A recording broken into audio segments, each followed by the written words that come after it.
Welcome to the Salmon Runs YouTube. Enjoy the video. In this video, I will show how to make tea jam. First, let's gather our essential ingredients and equipment. You will need 2 cups of very strong brewed tea, 4 cups of granulated sugar, and 1/4 cup of fresh lemon juice. Also, have 1 pouch of liquid pectin ready.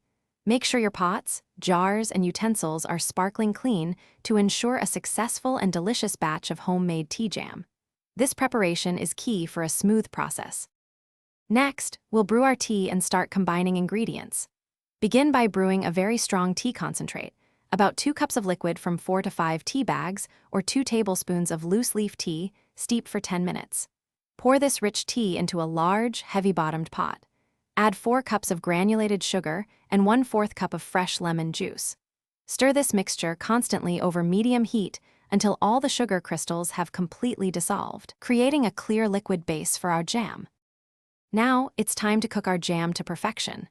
Once the sugar is dissolved, increase the heat and bring the mixture to a full, rolling boil that cannot be stirred down.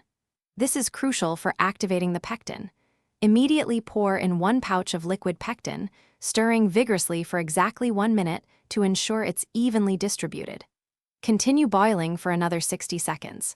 This rapid boil helps the pectin set properly, giving your tea jam that perfect consistency we all love. Finally, let's get our delicious tea jam into jars for storage. Carefully ladle the hot jam into sterilized jars, leaving about 1/4 inch of headspace at the top. Wipe the jar rims clean to ensure a good seal, then apply the lids and bands. Process the jars in a boiling water bath for 10 minutes. After processing, remove the jars and let them cool completely on a wire rack. Check that all seals are firm before storing your beautiful homemade tea jam in a cool, dark pantry. Thanks for watching. Consider subscribing if we helped you.